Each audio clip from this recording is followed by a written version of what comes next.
Good evening, everyone. My name is Michael Berry from UCLA, where I direct the Center of Chinese Studies. Welcome to all of you to join us tonight. I know we have a lot of friends from the film community here. We have friends from the Chinese consulate, and it's just such a great honor to have this opportunity to talk to Fan Laoshi about this really incredible film, which is, it's a powerful film, it's a heartbreaking film, it's a tragic film, but it's an important film and a document of a history that I don't know how many of you who walked into the theater heard about this incident before coming here, but I think it's really incredible journey these last 2 hours with you on this film. And I want to, before we dig into the film, I want to go back a little bit because you've had two kind of parallel careers throughout your life. One as a geophysicist and one as a film producer and screenwriter.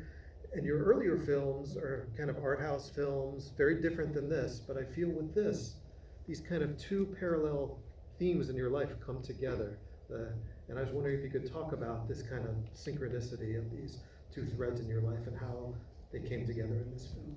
Yeah, I'm really sorry, I'm still in the mood. Every single time I saw this familiar face, so sad. I cannot get off. Every single time. I just want to share with everyone why I'm working so hard for this. They're like my brothers. They're like my relatives. I can never forget every face, every story. It's all built in my mind. Okay, I'm sorry. I've been doing geophysical exploration equipment and marine oceanographic technology for 42 years. Filmmaking I've been doing for 24 years. In my whole life, I only do the things I love, I like. Even I do things don't make money, I will still do it because I enjoy the return, which is the pleasure. Okay, for this film, it's not I want to do a documentary. I've never done a documentary. It's just I ran into the history. To begin with, it's purely a curiosity, because everyone told me that Lisbon Maru, nobody has ever found a shipwreck. I don't believe it. I have to go find it. So first time when I heard, when I was shooting a feature film in the island, that's 2014. Now, I heard people talking about this. I couldn't believe it. I was surprised. How could this big disaster, so many people got killed? I never heard about it. So I went to the internet to search. Yeah, it's true. Because there's a book written by Tony Bennett. So that's why I said, I know it's a true story, but we don't have evidence. Nobody has ever found a shipwreck. I start, for instance, year 2002, a Chinese airline crashed into the sea. That two black box was found by me. I'm a volunteer for everything. So I just volunteered to search the boat. At the beginning, we couldn't find it. I just shared with everyone because the position and the coordinated Japanese military record was totally wrong because we don't have GPS back then. And so we searched the whole area, then we found one. The offset, the distance is about 36 kilometers. That's why nobody has ever found it. Then the following year, 2017, I have to prove it. It is Lisbon Maru. But there's no name anymore. Totally rusted, collapsed. So that's why I used the geophysical way to prove it, and also very precise modeling, digital imaging to match the design. So that's why I believe I proved the shipwreck for Lisbon Maru. But I want to share with everyone, everything I do is because that moment I can never forget. 2017, September the 9th, we were evacuating from the survey area. I got, one sudden, you get hurt because straight below you, 30 meters away, there were 828 young men dead over there, forgotten, totally forgotten. See, I'm a father. That's like my son's age. You know, a bunch of young men from UK. 80 years ago, they're totally forgotten. You know, especially after I found the 380 families. But every family I run into, you know, what really hurt me is, you see those handsome uniformed boys. There's a death notice from Red Cross. That's all you have. That's a life.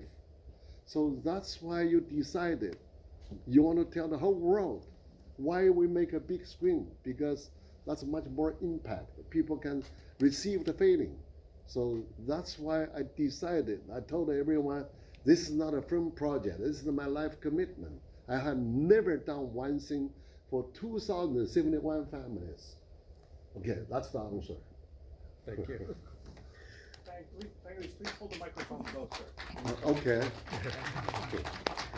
Thank you. So the film was a more than 8-year journey for you, and there's so many challenges, from finding the ship to finding the survivors, and also, of course, the emotional challenge of the material that you're dealing with. For you, what was, as a filmmaker, what was the greatest challenge of these 8 years? Yeah, the greatest challenge really is, well, I would say, to me, there's no challenge. Yeah, it's many hurdles I have to overcome. Okay, but the biggest challenge, there's one, is trying to find Japanese military servicemen, you know, relatives. I want to receive their comments. You know, why we couldn't find anybody? Because the highest rank of the Japanese officer is only a lieutenant. You know, because they are escorting troops, and he was killed during the war. So that's why in Hong Kong and the martial court, the record, there's nothing there. There's only Captain Kyoto. We found his son and daughter. That's the only the challenge. I tried really hard, couldn't find anyone. You know, and in some ways it's also your story, this film. I mean, it's kind of interesting that your earlier films, as a producer, you're invisible, but this one, we begin, you're the first character we see on screen, and it's kind of told through your perspective. Did you have any, I don't know, reservation about putting yourself out there and making this shift from being the one behind the scenes to now kind of guiding us through this story? Yeah, I was really struggling with, you know, because I never get trained for, you know, documentary at all. That's why I don't have rules to follow. Nobody can tell me how to make it. We have huge footage. I don't know how to tell the story either. So then what I decided, just follow my heart, my feeling. What happened to me, I want to audience to feel what I feel years before.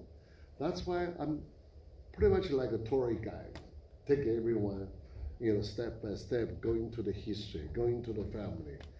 You know, actually, during the editing process, I was kind of hesitating, should I show myself? And I said that maybe I should, you know, because I'm a human being. I'm not interviewing them. I'm right into their family, listen to them. They are forgotten. I mean, 1,816 families, they're totally forgotten. Nobody cares. They didn't know each other at all. Now there are about 600 the relatives, you know, form a community like a circle. So you just feel so happy because they feel so happy. You know, many people asking me, how can they tell you such heartbreaking stories without the reservation? I said, they look at me. Yeah, I'm part of them. You know, when they tell their heartbreaking story, I was on tear. You know, I'm a human being, you know. That's very simple. I don't have any other reservation at all. I just want to tell the whole world, you know, this 828 boys, they're forgotten, killed. Nobody even know their name. But this 1,800 families, they're totally forgotten. You know, you run into them. You can't forget them. So you just have to tell the world. This is a very natural reaction.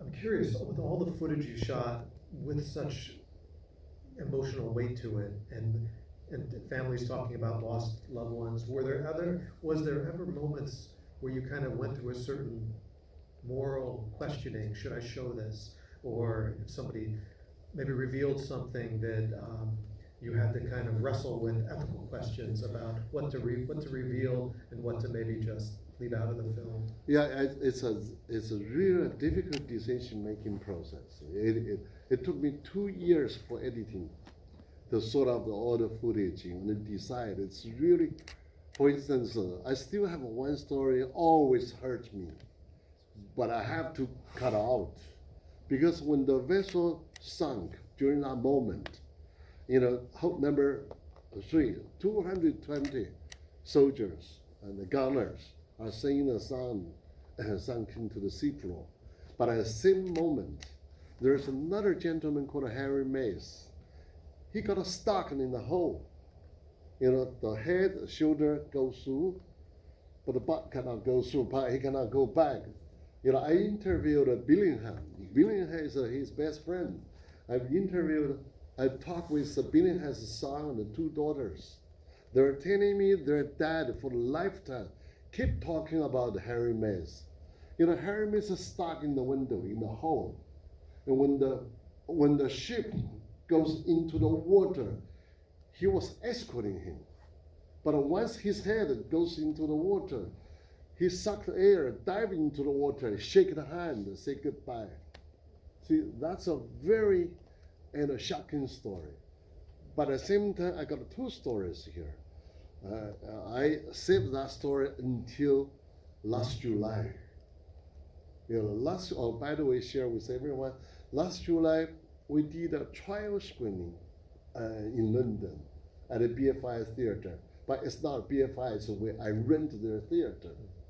The reason I want to show them, we did not even finish the animation, still some previous black and white, because they are waiting for my film for 5 years already. Every year their relatives pass away, especially children. So for instance, everybody saw this Ron Books reading a letter to his mom 3 years later. Last year in August 15th, he took 8 members of family, son, daughter, and grandson, granddaughter. I received 130 thank you letters. He was probably the last one. He told me it's so hard for him to write a letter to me because he cannot get out of this imagination or thinking of his father. But this year in March, he passed away. So I was so sad, but I also feel lucky. He at least saw what happened to his dad. Just now, in passing, you mentioned the animation, and one of the aspects of the film that's really unique is this kind of statuesque images, and the movement all comes from the camera movement.